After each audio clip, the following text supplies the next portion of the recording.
So good evening, all. Thanks for joining us this evening. The Michael Owen Jones Endowed Lecture was created by classmates, friends, and family members of Michael Owen Jones, a class member of the A School class of 1985 who passed away suddenly in 1991.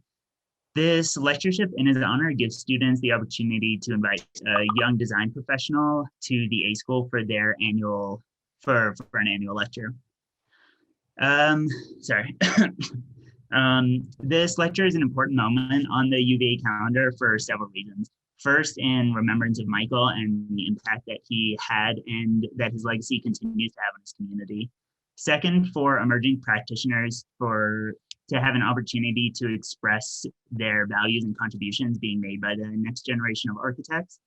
Lastly, as an opportunity for the student body of the A School to connect as a community and connect with contemporary practices and discourses that we as students of architecture must engage with. With this introduction, I would like to thank everyone in attendance tonight, with special acknowledgement to the friend and family of Michael who are here tonight. We are joined by Janet Jones, his mother, who has recently made a new gift to the school to actually expand the lectureship to support a visiting scholar in the years to come.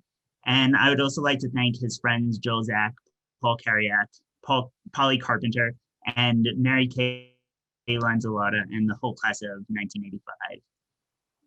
Tonight we are joined by Elisa Iturbe of Outside Development. Elisa earned a Bachelor of Arts in Architecture and a dual Masters of Architecture and Environmental Management from Yale. She is the co-founder of the architectural practice Outside Development, which she opened in 2015 with Stanley Cho. She is also a critic at the Yale School of Architecture and an assistant professor at the Irwin S. Channon School of Architecture at the Cooper Union. She is also the project co-leader of the Green New Deal Working Group as part of the Architecture Lobby. She has worked as lead designer and head researcher at Eisenman Architects and co-authored the book Lateness, A Theory of the Present with Peter Eisenman.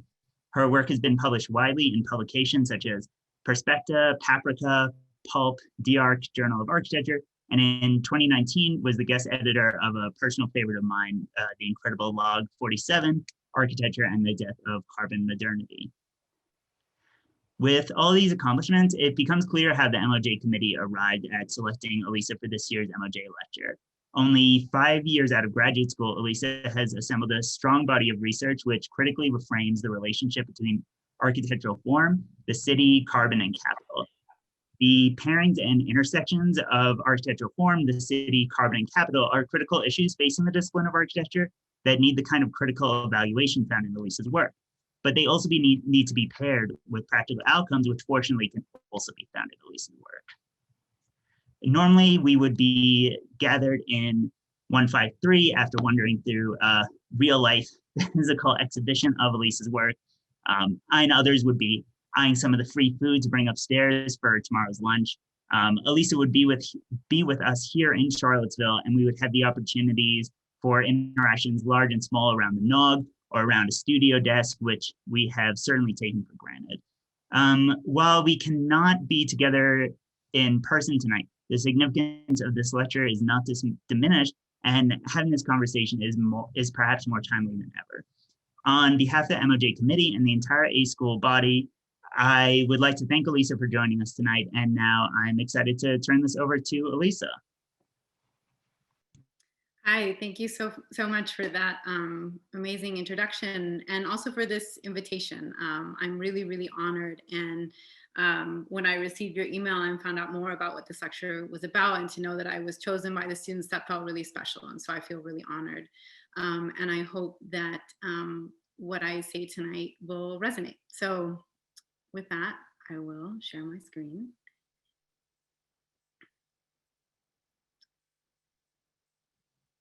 Okay, so this lecture is titled Projects for an Urban Ground. And the concept of urban ground comes from a long-standing series of questions related to what it means to build today.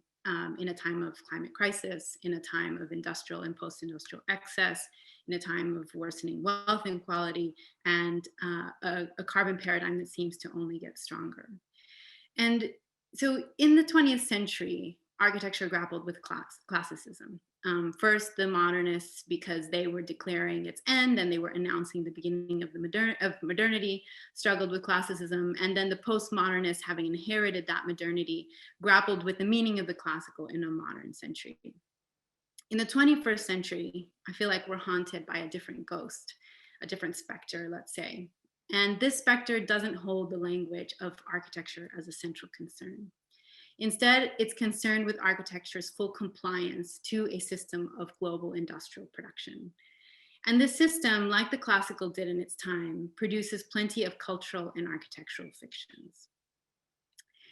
The protagonist of these fictions is Homo economicus, or economic man.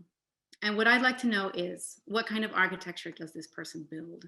What kind of city does this person build? And does that city have a form?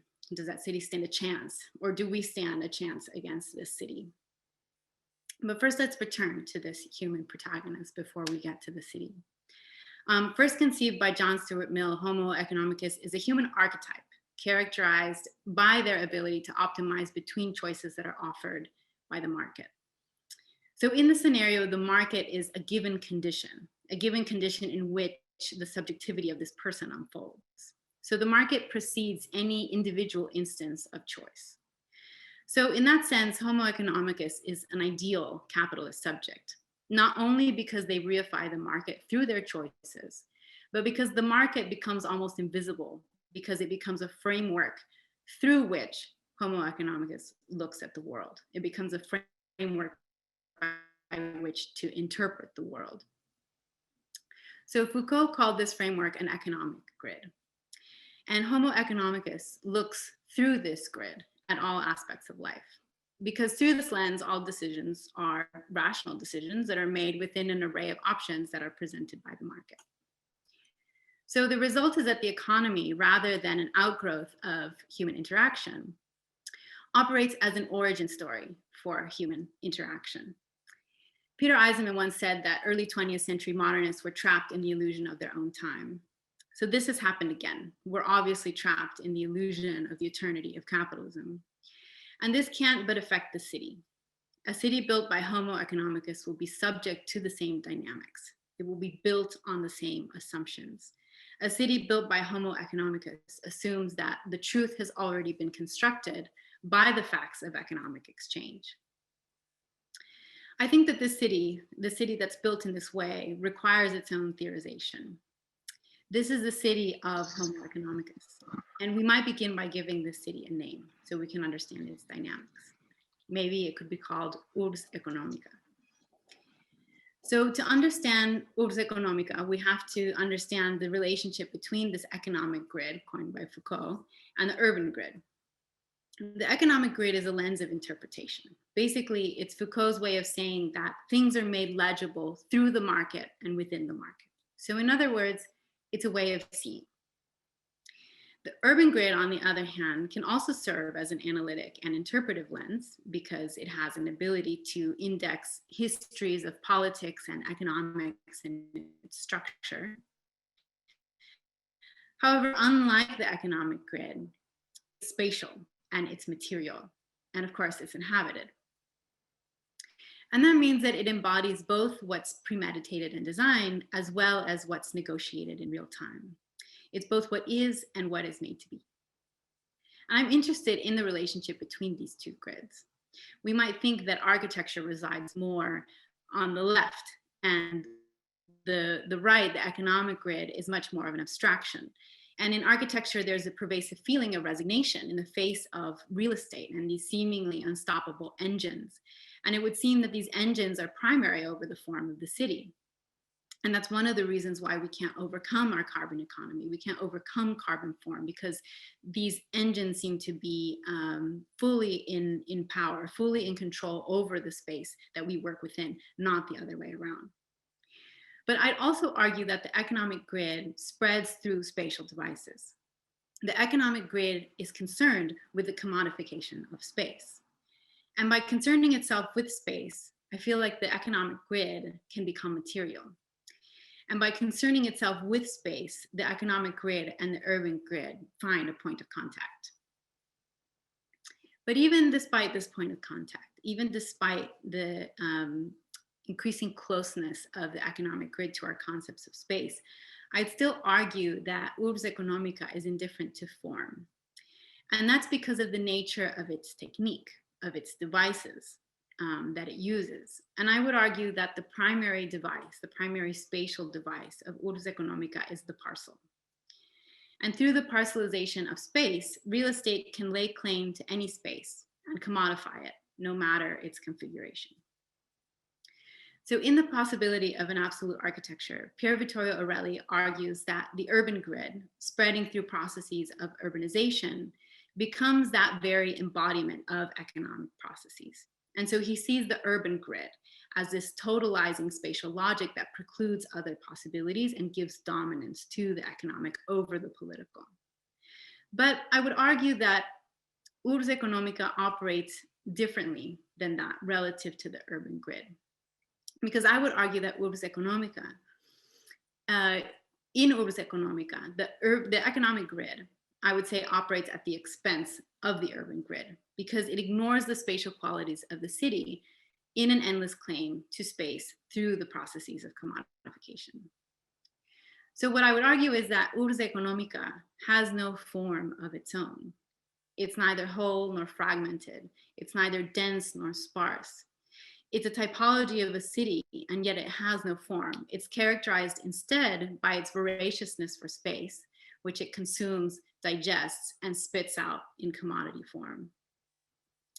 So here the fallow or the unstructured gaps in the city, which Pier Vittorio Aureli might see as a point of resistance against the totalizing grid, I would argue are not actually an escape from that totalizing logic, because actually they're rendered immediately productive via the extreme difference in value before and after revitalization, before and after commodification.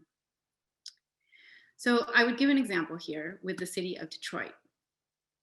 This map shows one of the edges of this map here, one of the edges of the downtown revitalization zone. The boundaries of this area, as you can see in this image, have basically no particular spatial features. They were selected by business leaders and local officials. So what it means is that the urban grid is continuous across this immaterial economic boundary. And I think there are two things that are significant about this in terms of understanding Urbs Economica's indifference to form. First is that the designation of this zone is already indifferent to form, right? So you can see that this line is arbitrary. There's no spatial differentiation on either side of this line. And second, any differentiation that is created through the densification of the core that will inevitably occur through revitalization ultimately won't matter. And I say that because the formal differentiation is less important than the economic differentiation that it produces, because development will make prices go up. And those differences in prices of land are the fuel for gentrification, and they're the engine by which Urbs Economica is able to spread and lay claim to the city.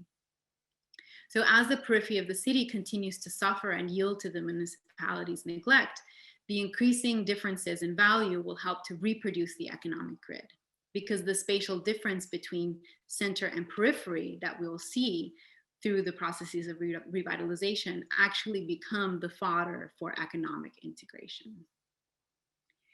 So Urbs Economica is a formidable enemy, and its indifference to form may seem that it's outside of the scope of architecture. And it may seem that what I'm saying is that these economic processes are indifferent to space, and as such indifferent to form, and as such indifferent to architecture. And certainly a lot of the actual processes of these economic transactions are beyond the reach of any single architect. But I think that Urbs Economica still does have a formal logic because the commodification of space occurs through the buying and selling of parcels. So this process, even though it does, of course, rely on the abstraction of economic exchange, has material consequences, not least of which is that the parcel becomes the primary organizer for the city. It's the city's basic unit. It's the primary building block. And as such, no overall or totalizing form is even necessary. In Urbs Economica, subdivision is the primary organizational logic. And here the city grows according to an aggregation of closed perimeters. You might have roads and infrastructure that run between them, but their relevance really lies in providing access to the parcel. So through the parcel, Urs Económica can lay claim to territory anywhere, as long as it's juridically recognized by the powers that be. So this is what makes Urs Económica both formless and formal. So at this point, it may seem like I'm moving towards a critique of privatization, but I want to avoid taking for granted the public-private dichotomy that I think we too often take for granted as fundamental to the distribution of space in the city. In the architecture of the city, Aldo Rossi argues that all growth and change in the city require expropriation. And what he's saying is that both public and private entities engage in processes of territorialization and expropriation. So that makes me question whether public management is really sufficient counter to the dynamics of the parcel and its logic of growth. So what I wonder is whether it's possible to conceptualize the city, or at least a space within the city, before it's been territorialized by public and private interests, before it's been subdivided into public and private realms. And if so, what might that space be called?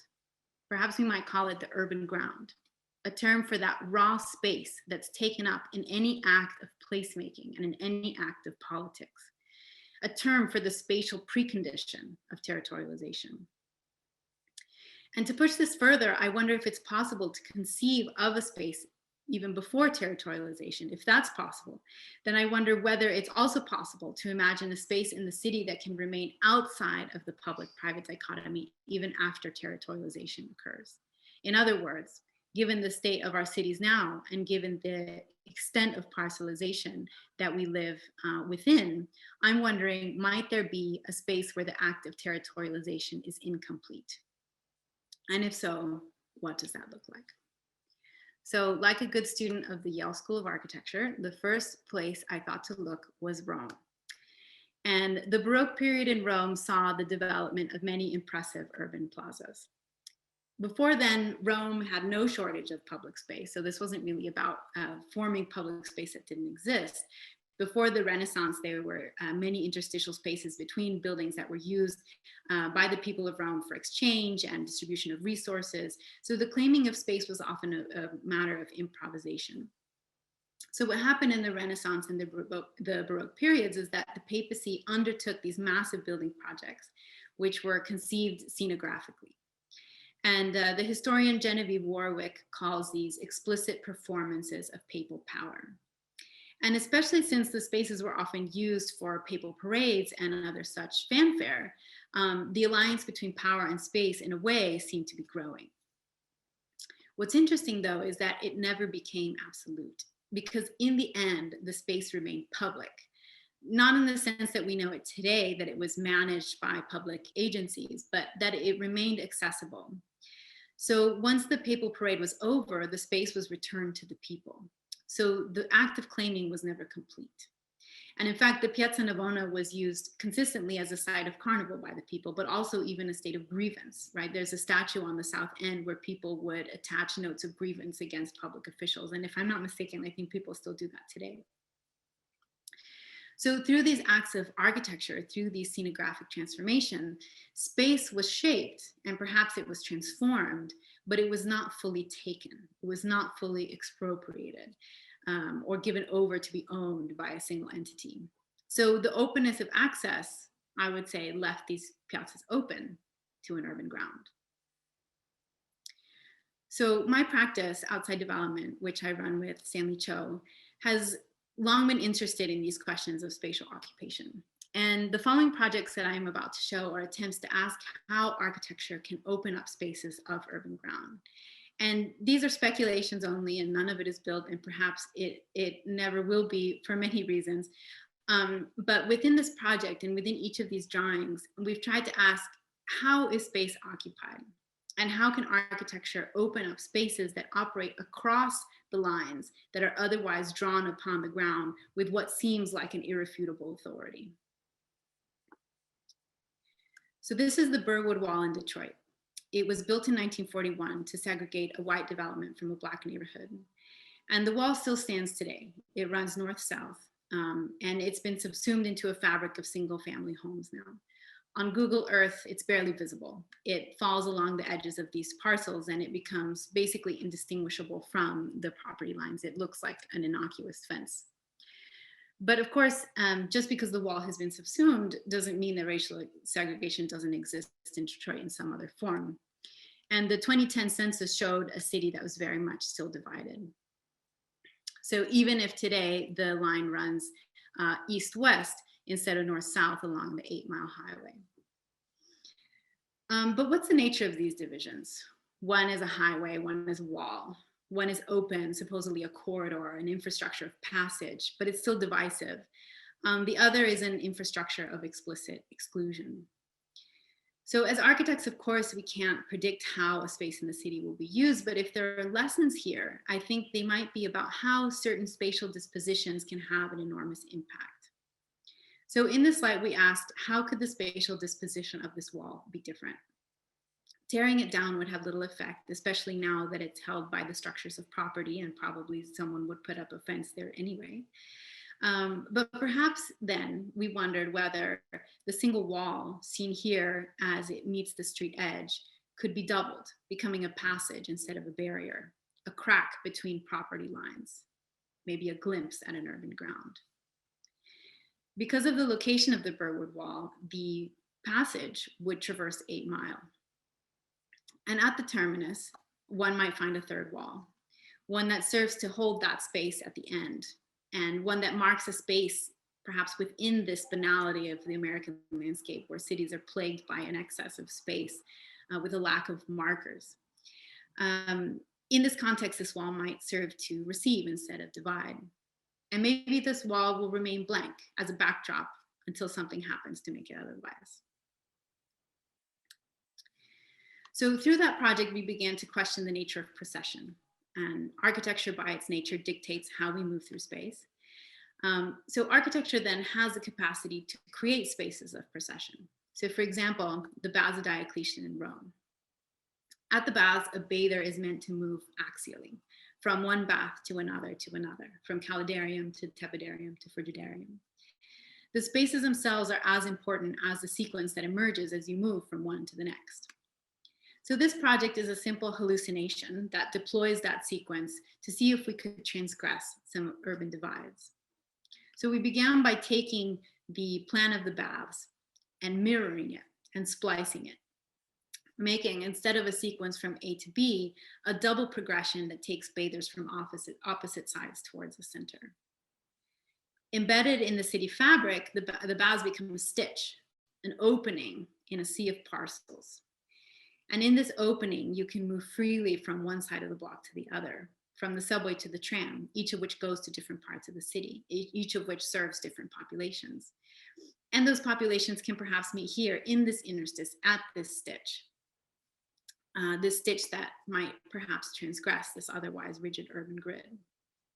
So perhaps an urban ground is visible here, not only in the public pool, which is a public amenity with a heavy and difficult history in the United States, but in this passageway through the urban block, this passageway that allows movement across the parcels that would otherwise delimit and prohibit movement across the space of the city.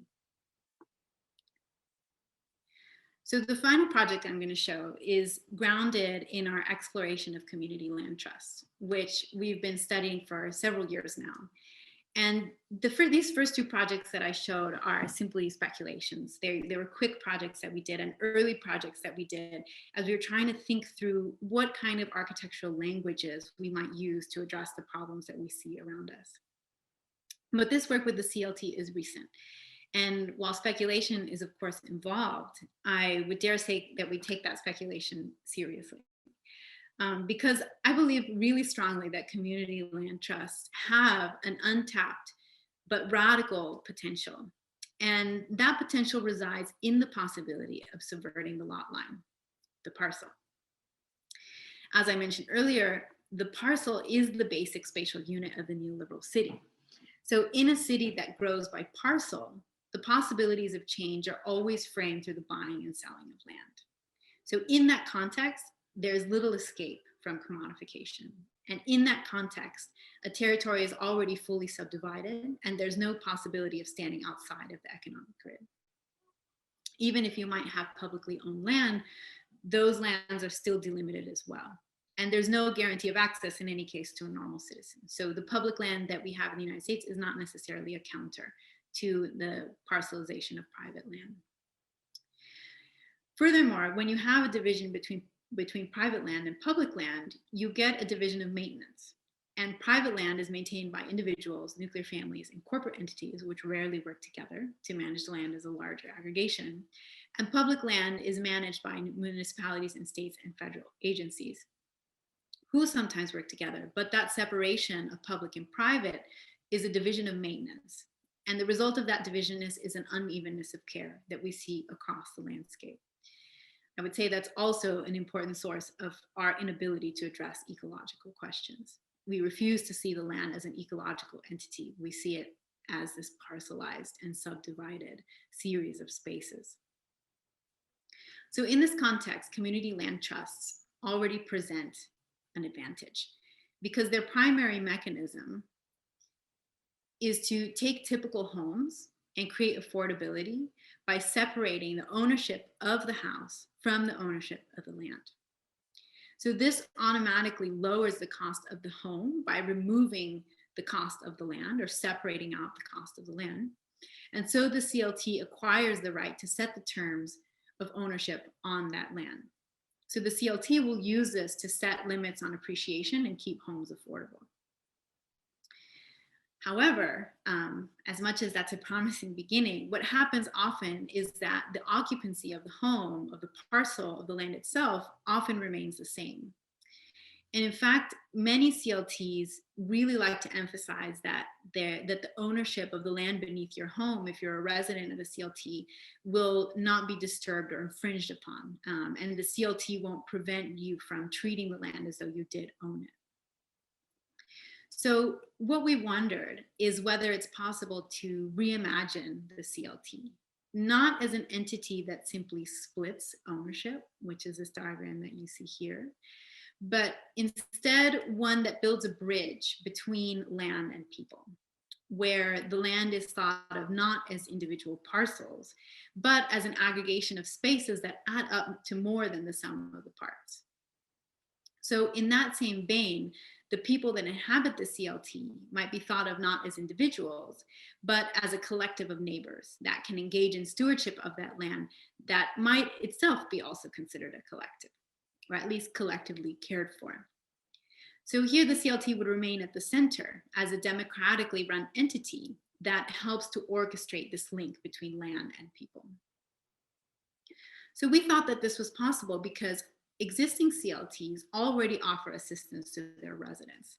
Many times this takes the form of grants for home maintenance, like a roof replacement, or if a resident has a really significant and costly improvement that needs to be made, a CLT will give a grant.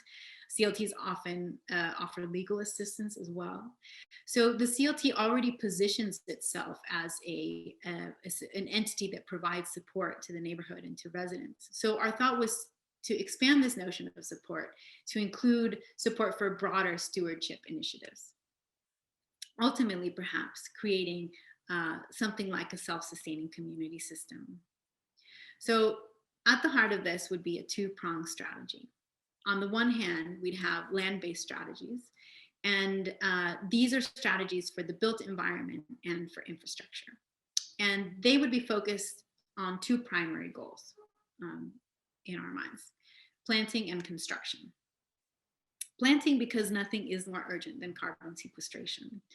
And if we think of a planting project at a neighborhood scale, that means that climate mitigation can be taken on at a scale that's between the scale of the individual and the municipality. That's something that is urgently missing. The scale of the individual is often too small, and at the scale of the municipality or the city or the state, because of the division between private and public, there is an inability to intervene on a large area of the city and in sort of large swaths of land there's an inability to really take on carbon sequestration projects in a sort of larger and collective sense. So this middle scale is something that's urgently missing. The second goal on the left in the land-based strategies would be construction. And construction because increased density is needed. But at the hands of developers, we know that that creates gentrification and displacement. But if there were to be a building strategy operated by a CLT, we can perhaps create density without displacement, or perhaps we can encourage development without developers. So that's the one side on the left. On the other side, on the right, we propose cooperative strategies. And these are ideas about cooperation, and they're about the mobilization of community systems. In contrast to the land-based strategies, these might be thought of more as immaterial because they're about the organization of labor. But we have to think about them as being in reciprocity with each other. And the role of the CLT is to connect the projects with those who might execute them. So connect a collaboration with collaborators, connect work with workers. And that's and those two entities, or those two sort of the project and the people who work on it, are brought together by the CLT that bridges them. So there are many precedents for the use of community labor to achieve shared goals. And so we focused on two principal archetypes, let's say, of cooperative labor: communal labor and reciprocal labor. And communal labor is a form of social labor in which a group of people comes together for a common objective following convocation. So, for example, typical to the Andes are workers' associations called mingas. And so these are membership-based associations, and they're used by the community to collectively manage infrastructure or to work on things that are for the collective good or beyond the ability of any single family to take on. So often they do the work that in the city we might expect of a municipality, but they're cooperatively run and managed. So attendance at work days is required. If you don't go, you might get penalized, and you might be told that you don't get access to the communal resource, like water, for example. They're very often used for the management of water. And so attendance is mandatory, but in exchange, you get access to this shared resource. And so mingas really work towards this collective stewardship of a shared good. Another example is from Amish communities who have something called frolic. So frolics are a term for their work days. And these are work days that are used to achieve also a large task that can't be undertaken by any individual or any single family. For example, a barn raising. So they will set aside an entire day for the entire community to come in and work on this particular project. And as a result, they can achieve enormous amounts of work in a very short period of time. So recently, actually, it's interesting, they did a frolic, a mask making frolic to create PPE for a nearby hospital. And I think they I forget the numbers, but they created like tens of thousands of masks in a single day. The second form of cooperative labor is reciprocal labor. And reciprocal labor is a form of social labor in which people engage in a circuit of reciprocity or mutual aid. So you can see the diagrams here. You might have a situation where person A helps person B, and then person B helps person C, and you kind of move this way. But you might also, just as a group, take turns helping individuals. So A and B pull their labor to help C, but then B and C pull their labor to help A. These are very common in agricultural communities, especially pre-capitalist architectural communities. So the SAM in Curaçao was a circuit where people would go from one farm to the other, helping at the harvest period. Obra or cambio in Italy were used for the maintenance of infrastructure. Barn raisings, which I mentioned with the Amish, could actually be plugged into these circuits of reciprocal labor. And so you'd have sometimes a community where they do a barn raising on the first Sunday of every month until everybody had a barn. Another example are actually babysitting co-ops I mean, there are many all over the world, but I know of a few in Brooklyn, where you take care of someone else's child and you get a point in exchange. And at any given moment, you could then request help in return. And it's a system of mutual aid where it's not commodified, and you simply help each other through the circuit of caretakers. And so it's this circuit of reciprocal labor. So all of these are examples of the mobilization of social labor, and the mobilization of social labor is something important. It's central to all societies. But we take it for granted, I think, most of the time, because in capitalist systems, most social labor is mobilized through wages, right? So we think of labor that needs to be happening, and we ask ourselves, who do we pay, or how do we make it happen through wages? But across cultures and throughout history, individuals, families, and collectives have worked together to meet their basic needs through self-sustaining community systems, such as the ones I've just described, all over the world and across history. So in the case of the CLT, we turn to these precedents, specifically because CLTs are considered to be resource poor, in that they don't have very much money. And in fact, they operate mostly by fundraising. They don't turn a profit because they are trying to keep the cost of living low for their residents. So they really have negligible income streams. So they're considered resource poor. But we were thinking that if the tactics for achieving their goals were simply reframed, we might rethink what their resources are. Land is a resource and people are a resource. So if we could highlight cooperation rather than commodification, maybe new potentials would emerge. So another reason why we looked at these projects is actually because of climate change. Because in the context of climate change, de-industrialization is necessary. So as we try to lessen our dependence on global supply chains, we have to, of course, then ask who then will produce what we need. And there's a pernicious dichotomy that is prevalent where things that are produced industrially and that move through these global supply chains are considered cheap, whereas things that are produced locally are bespoke and expensive.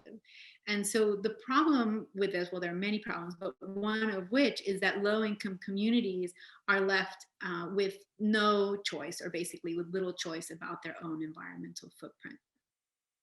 So returning to this two-pronged strategy, with the CLT as a center of gravity, our proposal is that a CLT might be able to foster a space for two mingas. A minga for planting and a minga for construction.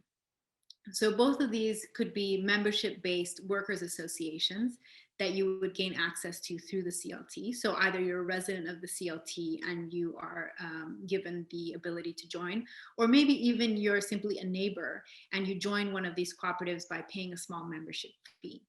But once you're a member, you could participate in these work days, which could also serve as workshops.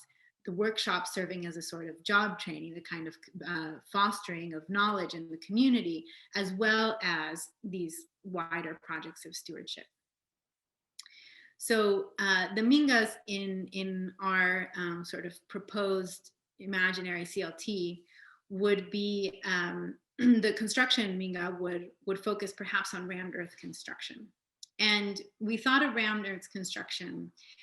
One is because in the context that we were looking at, we were thinking about this, a neighborhood on the border of the US-Mexico border, San Isidro, and we were working with a nonprofit there to discuss the possibilities of a CLT there. So that's how this arose. So there we were looking at unit additions as a specific densification strategy that was particularly suited to their neighborhood, because the fabric was relatively tight for the standards of Southern California, but the lots were large enough that all the lots could accommodate, or basically almost all the lots could accommodate a unit addition. So that became a densification strategy, a possible one, that could bring density to the neighborhood without displacement. So what the minga could do, or what the CLT could do, is that if a person joins the CLT, they would be offered the possibility to join the construction minga. And that would mean that they would be offered the possibility to build a unit addition, or receive assistance for the building of a unit addition in their backyard. So this would make sense with rammed earth, because as a building technique, it's particularly teachable because it's low skill. It's low skill, but it requires many hands. There is one element of skill that's needed, which is somebody who knows how to mix the soil and someone who understands the right composition. That's knowledge that does require, skill and practice. But if the CLT could perhaps, as a low resource organization, could have one person on their staff that knows how to do that, they could easily go out into the community, teach it to others, but then the actual construction, which consists of really packing earth is a large part of it, could be something that's suited to cooperative labor, because one of the primary resources that the CLT does have is having hands, right? So people of all ages could participate, and perhaps not even regularly. You can have new people every time, because the labor of building a rammed earth wall, much of which is low skill. So what's interesting is that rammed earth is not really suited to capitalist modes of production, because wage labor is very expensive. But it is particularly suited to cooperative labor. So what we're thinking is that through this kind of building of rammed earth through the community participation, you get new building practices where what is constant is a kind of production of knowledge. And the construction doesn't have to serve the ends of economic growth, but it rather becomes a kind of locus for a building culture. And the projects might be grounded in community participation, and they would be seasonal and cyclical cycles that would allow the community to build knowledge over time, but to also build according to need and capacity, rather than to satisfy the abstractions of the market. So this would not be a model where the CLT is employed full time in sort of this kind of rampant densification as fast as possible, but rather it would be sensitive to need, and it would be according to the desires of the person that lives there.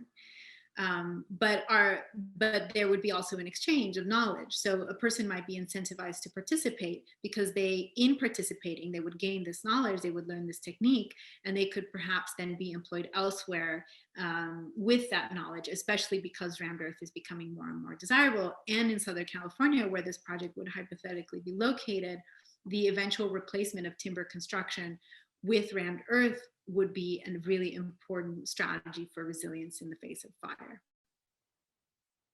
So we're thinking about the reciprocity between the CLT and the residents and the incentives of participating in this kind of thing. So the planting Minga would have, its overall project would be a neighborhood carbon sequestration. And as I mentioned, operating at this kind of neighborhood scale is something that's often missing in climate mitigation.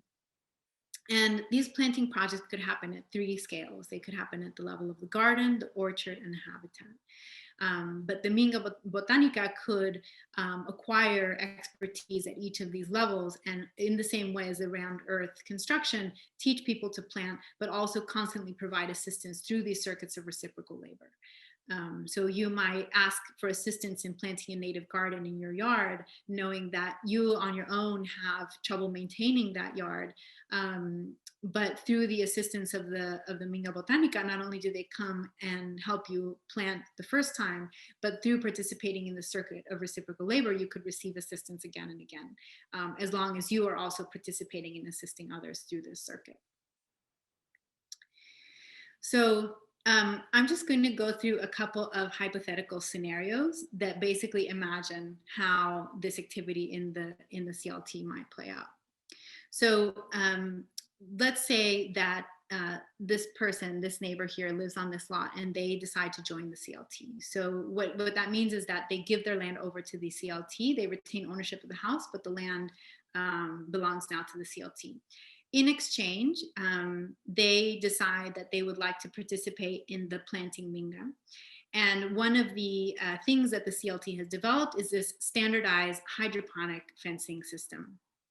And the CLT in this neighborhood developed it specifically because neighbors in this area really want privacy, but currently that takes the form of really tall chain link fences. And so the CLT, interested in these kind of sort of urban scale improvements, developed this system where there's a kind of thickened hydroponic fence that integrates benches, but also planters, and also these hydroponic systems that bring ice to the street by bringing people to kind of harvest at the street edge, at the edges of their property, but also create like a thickened zone at the parcel edge.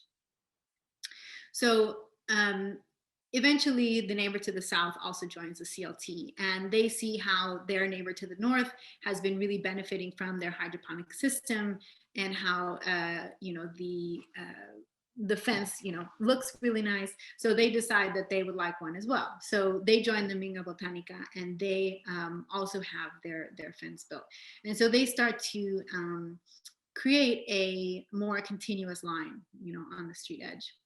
So now the neighbor to the north has also decided to join the construction Minga, because they have enough space there for a unit addition.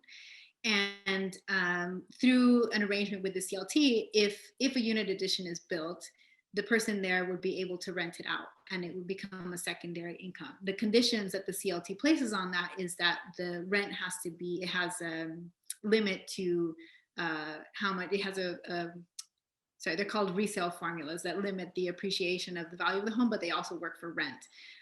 So let's say that the CLT agrees to assist with the construction, and they sort of lend the resources of the construction Minga, and in exchange, this person participates, they grow the CLT, but they agree to the limits, the cap on the rent.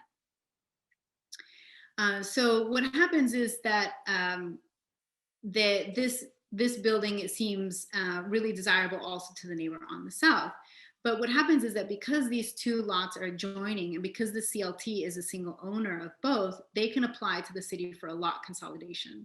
And if they apply for a lot consolidation, they can build more densely. So these neighbors agree to take down the fence between them and to conjoin their unit additions. And because they were able, through the lot consolidation, to build more densely, they add an additional space between the two. Let's say it's a shared laundry space. So the end is this conjoining of the sites, this kind of transgressing of the parcel.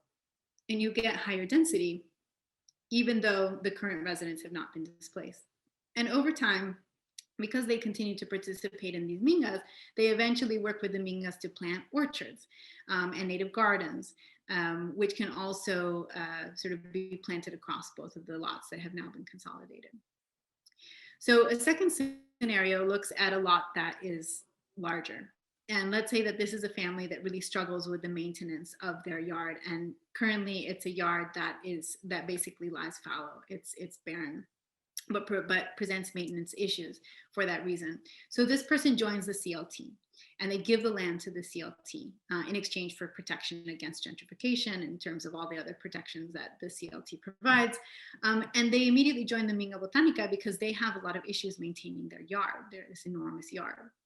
So the Minga Botanica comes and helps them plant an orchard and some native gardens. So of course, the person who lives here could never have planted this much on their own, and they could not maintain it on their own. But because they are regularly working with the Minga, they have enough assistance to maintain a larger garden, which then ends up being, if they're a low income family, it ends up being a huge assistance in terms of food production and their own sort of domestic economy. But as you can see, the parcel is still really big. They still have an excess of space. So the Minga has developed this other planting technique, or it started to deploy this other planting technique called Miyakawi mini forest, which is a very dense planting of native species that, through the density of the planting, becomes very efficient at carbon sequestration, because the species, the plants grow faster. The other benefit that it has is that these, by emulating a forest condition, in 3 years' time become zero maintenance. You don't have to maintain them because they are native species, they're adapted to the climate. So it becomes a way for this land to be both cared for, but also to reduce the maintenance burden of this family. Eventually, the neighbor to the south also joins. They see the benefits that are happening. They also have issues with maintaining their yard. That's an abandoned structure in the back. So they take down their fence, and they work to do a lot consolidation, where their lots are big enough that they can actually build a big enough building that they can rent out several units, and that some are rented out by the CLT and become income and support for the CLT, and some are rented by the family for a secondary income for them. And they continue to work with the Minga Botanica, and they continue this carbon sequestration project to create these low maintenance native gardens. So the end result is twofold. of these kinds of scenarios. One is that you get a series of cooperative systems that work towards a kind of selective self-sufficiency in the neighborhood. And labor is undertaken based on need and capacity. So it occurs in cycles, right? So this isn't some sense that, and I feel like this is an important point, that people are working on this all the time. And of course, people have their other sources of livelihood that they have to attend to, but rather it distributes the burden of this kind of maintenance by basically guaranteeing that they might always have help when it's needed. So if you look at the activities of the CLT over time, you would see that some of them have a kind of constant activity. The hydroponics are sort of constant. People are always working and maintaining it. But the rammed earth has these sort of like flurries of activity in the dry season. People will work together and sort of more like the convocation, right? The barn raising where people come together and build. But then there's a sort of fallow moment in between. And the second result is that you get a sort of patchwork where there's a productive landscape that's stitched into an existing fabric. And building here generates livelihood while planting provides subsistence. But both of them sort of insert ecological dynamics into a spatial structure that would have preferred to ignore them, right, into the dynamics of the parcel. So the platting of land and the designation of zones isolates, excuse me, and compartmentalizes processes that from an ecological standpoint are not actually separate. So these parcels are drawn over the land with indifference to ecological realities. And this parcel, there is this sort of anti-parcelization, or at least the superimposition of this patchwork, is able to operate across lot lines in order to pool resources in the community and to share the work of stewardship, even though individual occupation is preserved. So the patchwork makes it possible for projects to occur, again, between that scale of the individual and the scale of the city. So in that way, I would argue that this proposal is a proposal for the building or the making of an urban ground. It's different from the others. The others sort of sought to find or open gaps in between. And this one is instead a project of superimposition, of building patterns of use that simply overstep existing lot lines through cooperation. But our idea of leveraging community ownership is not about limiting then the individual use of land, but rather creating strong social bonds, right? First through the institution of the CLT, and then through those worker cooperatives by which individuals receive support from their neighbors and collaborate on the making of the built environment. And the result is a form of commoning that can exist within the bounds of conventional private property, even though it subverts the logic of individualism that drives it. So I'll end by mentioning that although I mentioned climate change very briefly, and I think some of you have read the Log 47 and know that climate change is one of my primary areas of focus, but I see this work as fully inseparable from the task of overcoming carbon form. And I can think of hardly anything that's more important to the project of overcoming carbon form than reinventing and reorienting our modes of production. So this project was conceived within that project as well. And in that sense, I feel like the question of urban ground is fully related to the work of overcoming carbon form, because the parcel is the fuel for the growth of the neoliberal city. Which must be contested, which is in itself, of course, through that relationship to energy and growth, a carbon form itself. But part of the essential work of questioning the foundational conditions that produce that built environment as we know it has to be through this questioning, I think, of the parcel, because that model of growth, which has otherwise no limits, which can territorialize with no end, is no longer tenable. So in that context, these projects are conceived of as potentially at least working towards that overcoming of carbon modernity and carbon form. Thank you. Thanks so much, Elisa. We're going to now transition to a brief Q&A. So we will invite you all to raise your hand if you'd like to, and you can unmute yourself after we call on you, and go ahead and ask your question, or if you prefer, you can type it in the chat. And to get started, maybe I'll just turn our attention to the chat, which already has some lively discussion within it. So there are some examples. The first question were, are there models of this cooperative either in recent history or past, which you shared some of your examples, but also some of our attendees have given some examples in Austin, Texas, in Germany. Beth Meyer has shared that there are a couple hundred CLTs in the United States, including Charlottesville, which is about 10 years old. So feel free, if you'd like to, Elisa, to address any examples or case studies that you may think are really interesting that could be shared with the audience. But I'll also address the first question by Claire. How would you encourage these organizations and communities that can afford the maintenance?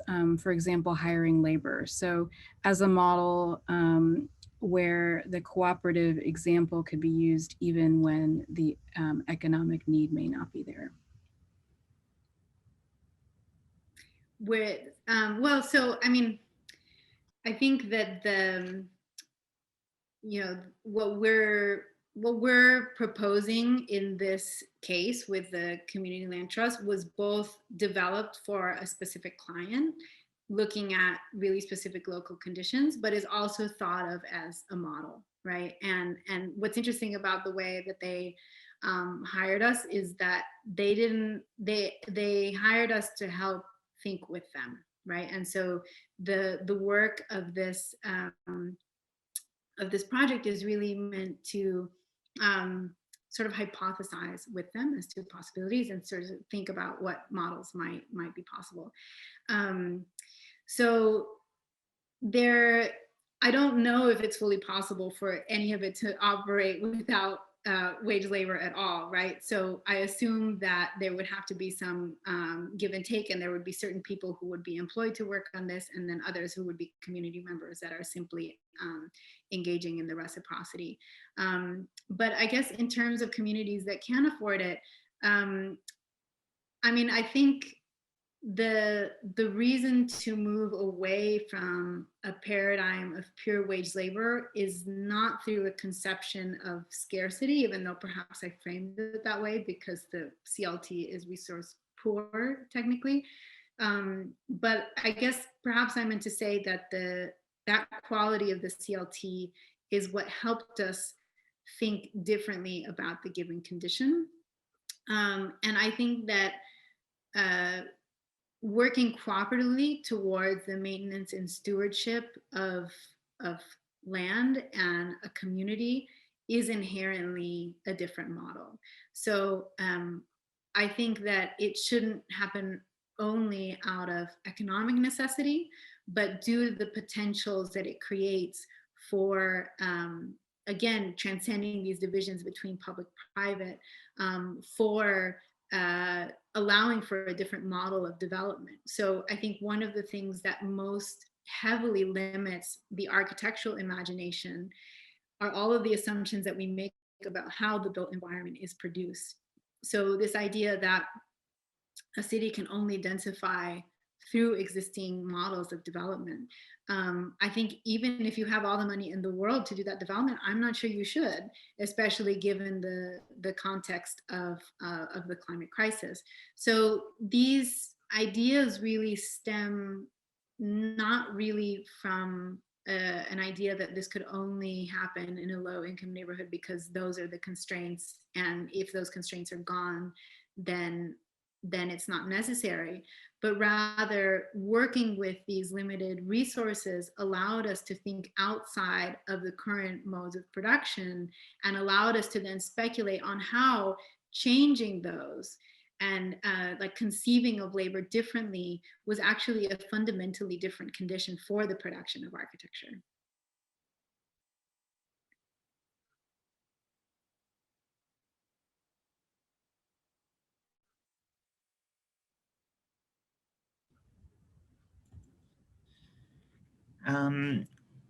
Thank you so much for the lecture. I guess I can ask a question.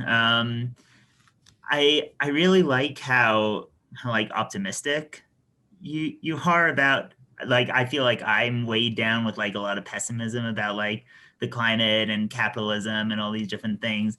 And then like studying architecture, you know, it's like, okay, you make like a form in the city and I don't really know what to like do with that. Like I don't know how to like put architecture in a place that it can precede capitalism or be like radical in some way. And I was wondering if you had any like thoughts on that. Yeah, I'm really glad you asked that because it gives me the chance to clarify that I'm extraordinarily pessimistic. You wouldn't think so, but I don't think we stand a chance. But I think we have to die trying. I mean, that to put it in maybe kind of corny terms, but I don't think we have the option. And I think that our decision to work in this way and work on these projects is also an act of refusal. A refusal to work on what we might call conventional projects, which I think we both see as really problematic. And so the work is also an act of refusal. And I think that the question of optimism regarding climate change, I don't believe that optimism is necessary. I think often the conversation gets framed around that way, and people say that, well, if you're not optimistic, you're nihilistic, and that's unproductive, and then you'll just never get out of bed in the morning. But what gets me out of bed in the morning is the severity of the situation and the fear that we won't be able to overcome it. And so in that sense, I think perhaps the projects come across as optimistic because of how deeply I think the problems run. And so I keep feeling like I have to reject the given conditions more and more, and so kind of looking deeper and deeper into like get as close as I can to understanding the causes of architecture's total bankruptcy. So it's that pessimism that's driven me to this point. So you might think that a pessimism as deep as my own might end up in a really dark place, but instead it's sort of produced these projects that kind of insist on refusing certain assumptions. And in my mind, that's the work of overcoming carbon modernity. And I've been having a few conversations with my students about like how I'm basically structuring my courses around environmental issues. And I, in many ways, prefer to look backward than to look forward in order to understand the climate crisis, in part because I'm sort of against the techno-fetishism. But the reason I'm against the techno-fetishism is because I think it just overlays those innovations onto a paradigm that continues to be obsolete. I don't think it erases or supplants really what's beneath it. That's one of the reasons why I tend to look back and to try to understand the root of the thing, because I'm very pessimistic and don't believe that these the application of these kind of flashy technologies will really do much, because you can still see that they share the roots. Like if you try to understand the roots of carbon modernity as deeply as possible, you see that they run exceedingly deep, and they precede the onset of fossil fuels. Actually, they lie closer to well, of course, the origins of capitalism have a lot to do with it, but even before then, even the transition from into surplus economies, could say this is one of the early roots of carbon form, and that happened with the origin of the city, right? So architecture has been implicated since the very beginning. So I'm not optimistic, but if the project makes you feel optimistic, that's good. Gordon, do you want to take some of the questions in the chat? Sure. Let's see. Where did that last one go? Okay, so from Zane Havens, Is there a danger in CLTs being democratically led, facilitating carbon releasing anti-environmental practices in communities, such as clearing trees for better views, widespread weekly lawn mowing, fertilizing, etc.? Of course. Yeah, certainly. I mean, there's no guarantee that any community just through applying these mechanisms there, because the CLT at its base is really a financial and a legal mechanism. That's what it is. So our project is to try to push it beyond that and to see what else we can do with it. But fundamentally, it's just a juridical and economic overlay onto existing forms of ownership. So in that sense, absolutely, yeah, people could do whatever.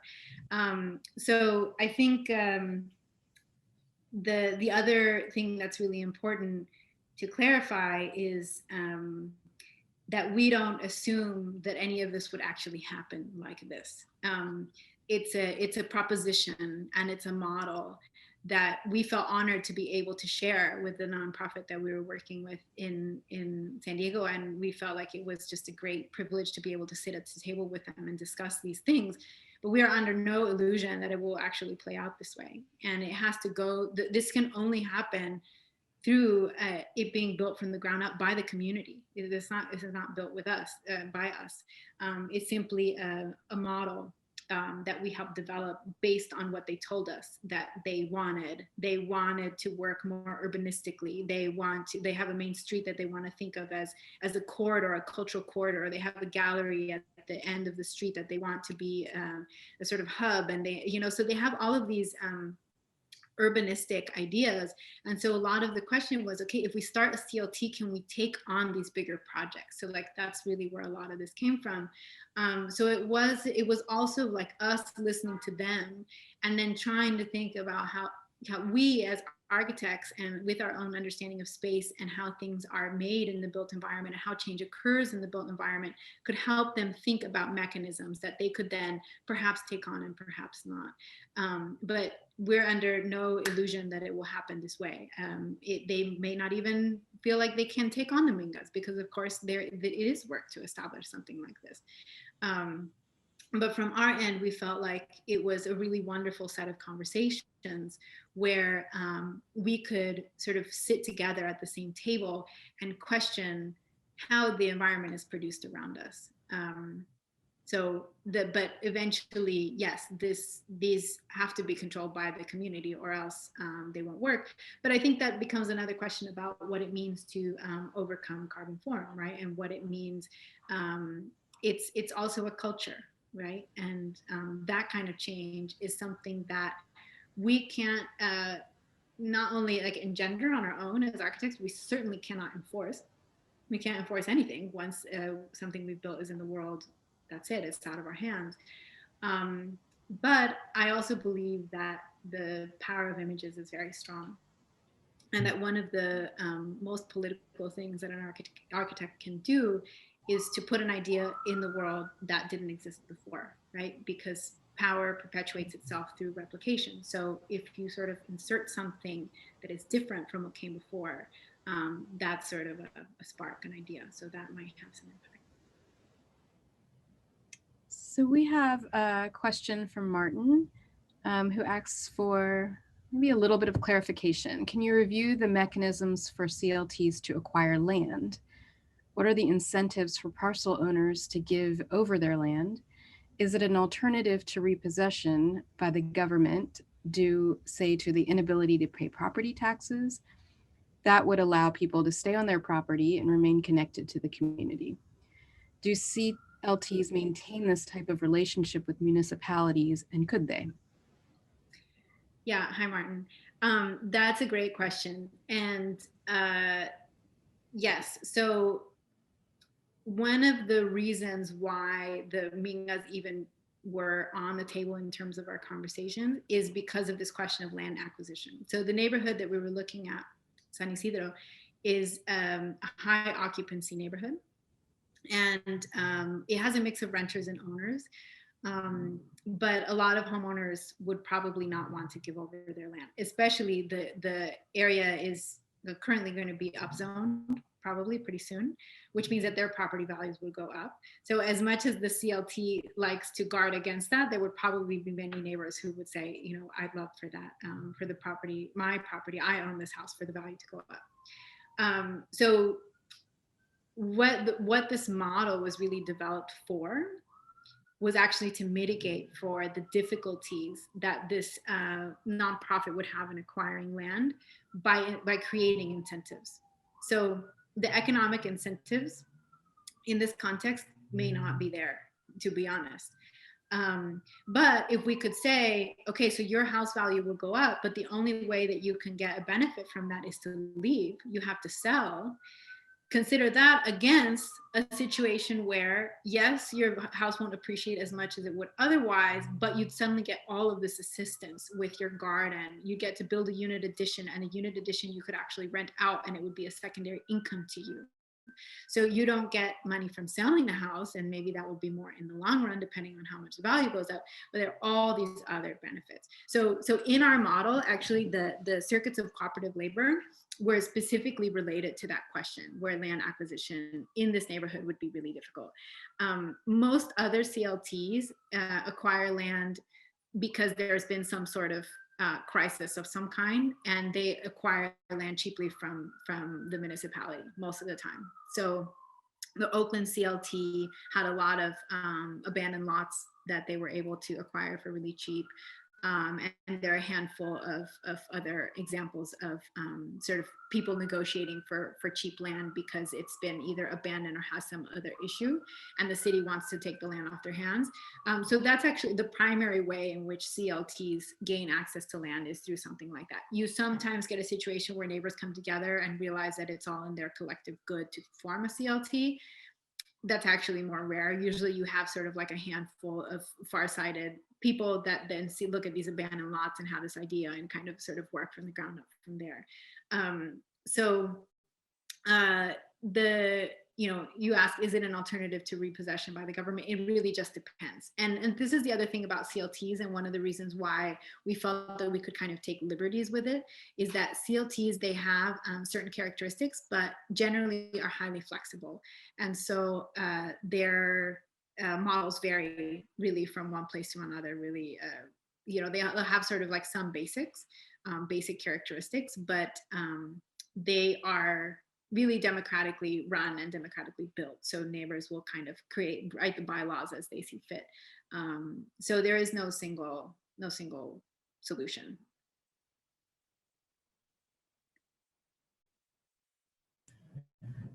We have another question in the chat from Ryan Ludwig. Great lecture. I am wondering if in your CLT scenarios, is there any role or value for planning, or does this alternative CLT model supersede the need and or undermine it? Yeah, it's a great question. And I think it's not really meant to be like confrontational with planning, but maybe perhaps comes from a place of skepticism about planning on our end. And, the ability of planners right now to basically take on neighborhood carbon sequestration. It just seems like right now, for example, in San Diego, there's a big initiative to rezone, and supposedly it has like climate initiatives, but the climate initiatives are fully embedded in so many existing assumptions about how the built environment is produced, and it has so many concessions to developers.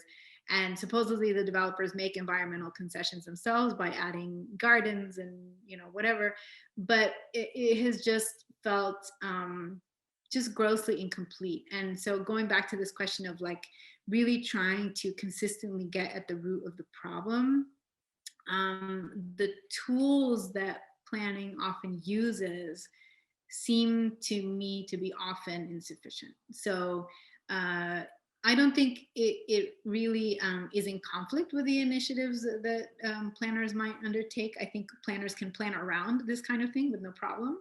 I think for us, it was a way of actually opening up private property to a kind of collective intervention that would not be possible otherwise. So, you know, if planning sort of focuses on private space more by thinking about like its relationship to kind of larger distributions of urban program, this was a totally different reframing of what, you know, shared space really means, and trying to look at how we might intervene within private space that is otherwise like not the purview of the municipality. And if it is, it's really more through these kinds of like zoning plans and sort of like larger mechanisms that kind of don't get into the meat of like what carbon sequestration really means, or what like changing the economics of the livelihood of the people they really mean. You know, we felt that a lot of these were just kind of dancing around more superficial elements.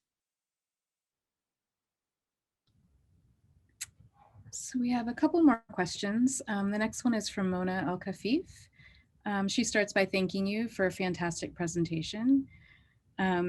She writes that I appreciate how you created a link between built form and organizational systems. It also shows how political our profession ultimately is.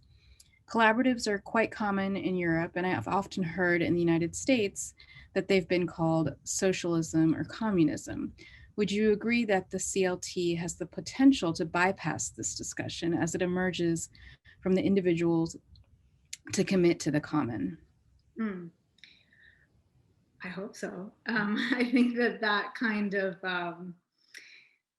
generalization over socialism and communism is such a, you know, first of all, it's just a broad brush that has no meaning really, and secondly is used kind of primarily as empty rhetoric. So I certainly hope so. And I think that part of the tactic for overcoming that sort of thing was by really trying to like dig our feet into the specifics and help the images that we did at the end, the perspectives, for us were a way to rather than think about like an architectural rendering as a portrayal of like a building or a design. The way that we design those, we're calling them portraits of the neighborhood.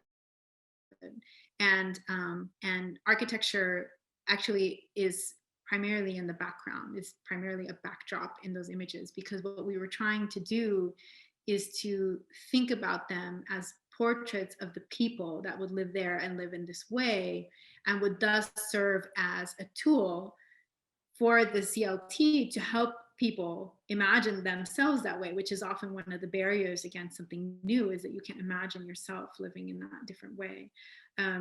So there was a certain attitude we had towards trying to imagine things very specifically, so that they wouldn't get caught in ideological trappings, but really would be like, but don't you want a new fence? You know, like that didn't have to be an ideological question.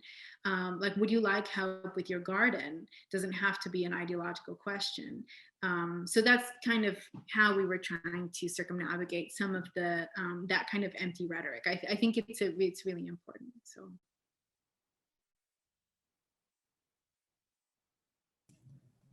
Cool. Another question from Matthew Waxman. Thank you. So the question is, your presentation is clear on how to introduce CLTs as a mechanism and what kind of architectural narratives could follow.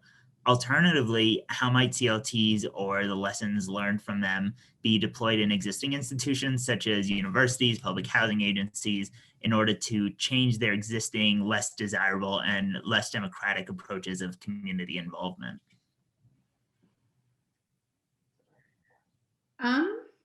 I think, I don't know, isn't that like sort of a broader project for all of us to take on?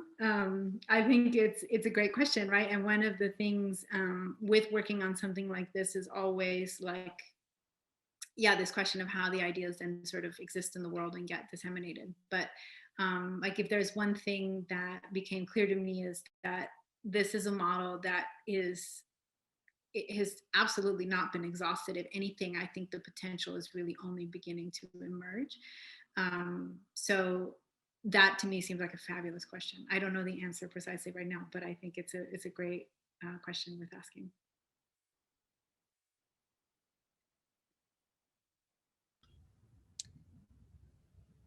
So Theodore asks if, sorry, I'm just trying to interpret this a little bit. If the only people allowed to make decisions about the CLT management and planning are the people with property ownership, and how do people who might be brought in later, such as tenants into maybe new rental spaces or laborers, be brought into decision-making processes? Perhaps this might not be a spatial decision, but it may also be, and are CLTs truly democratic is, I think, a clarification on that question. Yeah. Well, so CLTs vary a lot from one to another. So earlier I said that some of them have a kind of standard set of characteristics. One of them is that they usually have an elected governing board that is tripartite. Have 1/3 people who live on the land, 1/3 people who live around the land, and 1/3 sort of like figures from the community, like school principals, or maybe even like elected officials or like church leaders and things like that. And that's what puts the community in community land trust. Land trust existed before then, but the community land trust was actually developed in Georgia as actually a response to racial tensions. And it was a Black community that was having a lot of tension with the surrounding white neighbors. And the model that emerged from it was, rather than sort of sealing themselves off, they decided to open up their community and say, why don't we just sort of make these decisions together? And that's the origin of the community land trust. So it has a very radical origin. And whether or not they're truly democratic really depends on how they are run, and how they are run on the ground varies enormously from one to the next, depending on their bylaws. So is it possible for a CLT to have a governance that is not that democratic? Yes, because the bylaws can be written in that way. And sometimes CLTs can really be more just kind of like management entities. So the biggest CLT in the country is in Vermont. Actually, Bernie Sanders helped it out when it was starting and supported it a lot. And it's actually become like an enormous housing agency. And it's pretty impersonal. They basically just are building managers and have a ton of properties. And so you sort of just benefit, your interaction with the CLT is that you benefit from a lower rent. But other than that, it's kind of negligible. It's not really community oriented at all. So CLTs vary a ton. And so on the spectrum of being kind of purely a financial mechanism, they can be highly impersonal. But what our question was can we take that given structure and kind of make it more participatory, make it more collective through a different vision of how the space is taken care of and how the land is taken care of. So we were definitely trying to kind of push it and speculate on it and push it towards a more democratic end. But are they necessarily democratic, or at least necessarily participatory? No, not necessarily.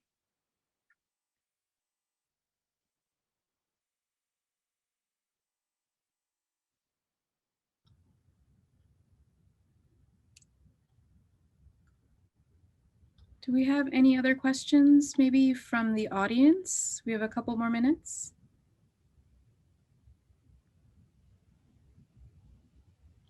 All right, well, if not, we'd like to really thank you, Elisa. It was a wonderful talk and ended in a very kind of thought-provoking way, helps us to do our research on the various CLTs out there. And thank you all for spending some time with us this evening. We hope to see you back in our spring series. Thanks so much. Thank you. Thank you so much for having me. It's really been an honor. So thank you.